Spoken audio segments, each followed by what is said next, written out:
So if you've ever felt like meditation was a constant struggle, you're probably not the only one feeling that way. But what if I told you that beyond the distractions, beyond the mental chaos, there are stages where the mind becomes effortlessly still, like a candle flame in a windless room? So in this video, we're going to continue exploring the 9 stages of resting the mind. We're going to go through the final 3 stages, 7, 8, and 9. And this is where the effort gives way to stability, and then that goes into clarity, and finally we arrive at power. And at that point, meditation becomes completely effortless, becomes quite blissful. So if you're looking for a method to calm your anxiety, then you can utilize this as the basis for it. And I've got a program down. You can check the link, and it goes on to that. It's free. There's 2 parts, a beginner and an advanced. The beginner part is completely free. And maybe it'll help you if you're suffering from anxiety, or if you know someone who is, send them there, because it's pretty extensive and it can be beneficial. So in stage 7, it's called thoroughly pacifying. Now, we're really pacifying the subtle levels of obstructions in meditation, any subtle kleshas or negative emotions, and also the dullness and agitation are being very thoroughly pacified at this point. Meditation at this point feels victorious. It also, we may be looking at a visualized form at this stage, an image of a deity or something like that. We're aware that we've not yet fully arrived. We've begun to realize that, oh, this is not the final thing. But we have essentially won the battle of meditation. We've arrived. So it's, from here on out, we just grab our flag of victory and march to the palace gates of equanimity. But we do need to keep going. The mind is becoming extremely skilled at balancing with trying to get too intense in the object of meditation, or withdrawing completely into itself. And that creates a barrier to the object in the 5th and somewhat on the 6th stages. But now it's no longer becoming too loose, going out and losing itself. And it's not being too wild. This happens on the 2nd, 3rd, and 4th stages. So in the 7th stage, we get strong undercurrents of very subtle thoughts and very subtle emotions. These must be dealt with. We have to get the mind more subtle. The tendency will be to think, I'm just going to keep going, but the way to keep going is not to power over things. These are too subtle, and if we try and power over them, they will just continue to exist below the level where we can detect them. We tend to think, this is it. This is all I need, because there is a lot of power in meditation at this point. We have great stability, very, very good clarity, and a certain element of power that we haven't had before, that we haven't understood what that means. But now we're beginning to feel what it means, and it's exciting. It's become so capable and skilled at working with itself. It's very important and very useful to continue. Don't stop before you are inside the palace that you're conquering, the castle that you want to attain, the castle of awareness. So the technique of that is the power of exertion or effort. So at this point, we make an intention to strongly motivate ourselves to continue to do it without letting it go. We just do it. We bring it to the present moment without getting disturbed by it. And we know that we're going to attain the 9th stage. We just become convinced of it. We attain that conviction, and we realize this is the most important thing to do. It's not easy from here on out, but it feels pretty good. It doesn't feel bad. It doesn't have the earlier meditation. It's exciting. You want to go meditate at this stage. And in fact, that's very much the danger. We get excited about improving the meditation, about constantly, subtly refining it and tweaking it and perfecting it even. And of course, there's no such thing as perfection, but this subtly looking at the very slightest elements and realizing how we can just ease it up, ooch it up here, increase it there, increase the focus, release some of the excessive energy. That can get very exciting, and it can tend to destabilize the mind. In fact, because the mind is getting subtle, we can release a lot of underlying energy that we didn't know was there. And at this point, this and on the 8th stage, but generally right around here, people can have psychotic breaks. I've seen it personally. I've had it happen to me. This is not a trivial thing. Now, most people it's not going to happen to. It's a rare thing, but it happens to enough, maybe 1 out of 50 or so. This is just their karma, that it bears warning. This intensity can lead the mind to become very unstable.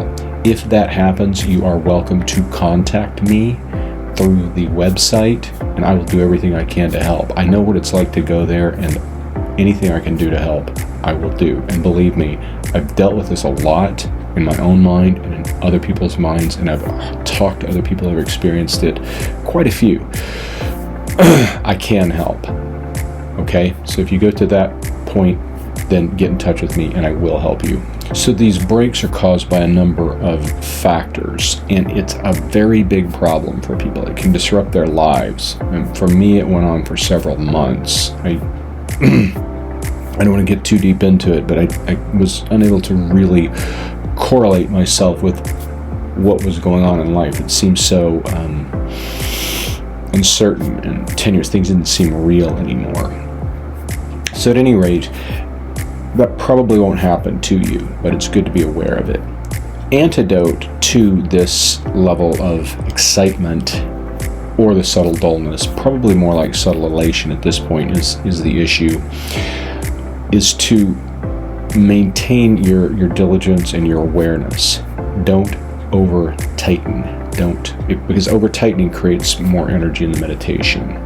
So we want to apply this power of continuing to exert ourselves, but remain balanced and suffuse the meditation with relaxation. Let the meditation settle, right? Better to go a little bit into the subtle dullness than the subtle agitation, probably at this stage. But you'll go back and forth between those for a long time. At any rate, once you begin to get your feelers onto that and your shishin onto these subtlest factors and begin to liberate them, then you will enter the 8th stage of one-pointedness. The mind is extremely focused at the 8th stage. One-pointedness means what it sounds like. The entire mind is focused on a single point, and that is the object of meditation. So the mind now has the 3 powers: stability, clarity, and power. The 3 characteristics of good meditation, strong meditation.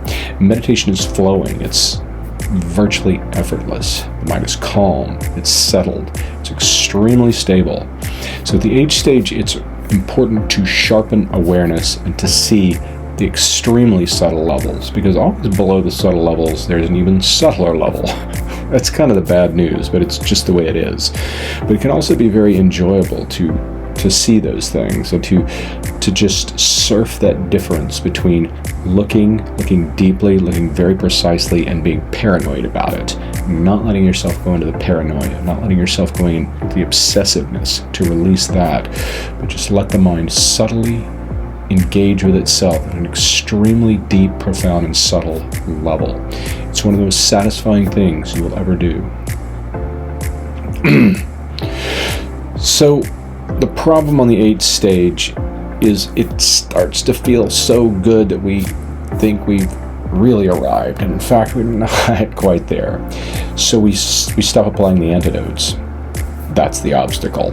It's no longer subtle dullness and subtle elation.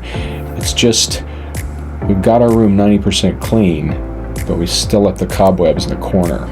So at this point, we need to call on all our skill to see how to apply which antidote, when and where, and how heavy we need to do it. It's very refined, and the mind is becoming extremely subtle.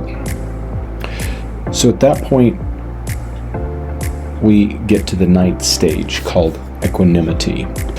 So now we arrive at the 9th stage of meditation, but we haven't reached the end of the 9th stage, we're just entering it. So we have to deal with a couple more things. But this is this is the holy grail of meditation. You've arrived. The mind no longer has obstacles to meditation. Just thinking about meditation allows you to enter profound samadhi almost instantly.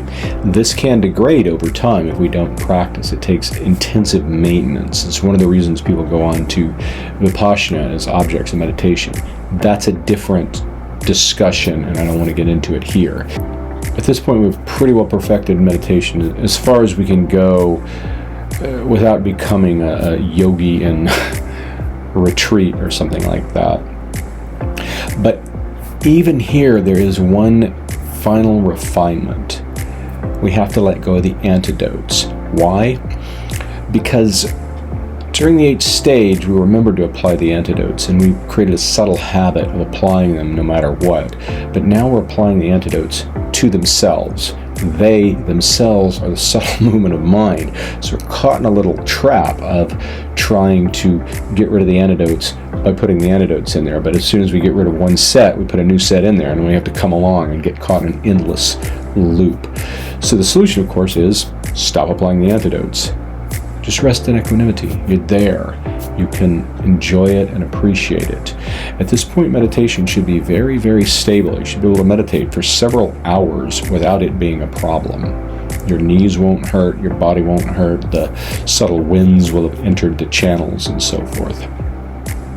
So how long does it take to do this path? So some people say it can take years to reach the 9th stage, and others say that it can take 6 months. Still others say that it can happen in a matter of 6 weeks with intensive practice. Regardless, with intensive practice means 8 hours a day on the cushion for 6 weeks. Now you can get to the fourth or 5th stage or so forth in an hour and a half, maybe 2 hours a day, and that might even take you to the 6th stage if you're very diligent and very focused, if you really apply yourself. Beyond that, you're almost definitely going to have to go into a more significant retreat situation where you are sitting 4, 5, 6, 8 hours a day. So, now that you know the 9 stages, which stage do you think you're at? Which stage do you think you can aspire to or attain in this life in the next few weeks? Do you want to make a commitment to that? Let me know in the comments below. Say, I want to get to the 4th stage and the 5th stage within the next 2 or 3 weeks. Do it. You can. I promise you, you can attain the 4th or 5th stage of meditation within a few weeks if you're practicing 1 to 2 hours a day. But you have to be really, really focused. Ask some questions. I'll be happy to help. So if you want to learn how to break through some meditation blocks and work with some more other obstacles, then you can check out this video next. Don't forget to like and subscribe, and look at the free meditation course on anxiety. Maybe it'll help. And if you know anybody that's suffering from anxiety and might be interested in it, send them the link.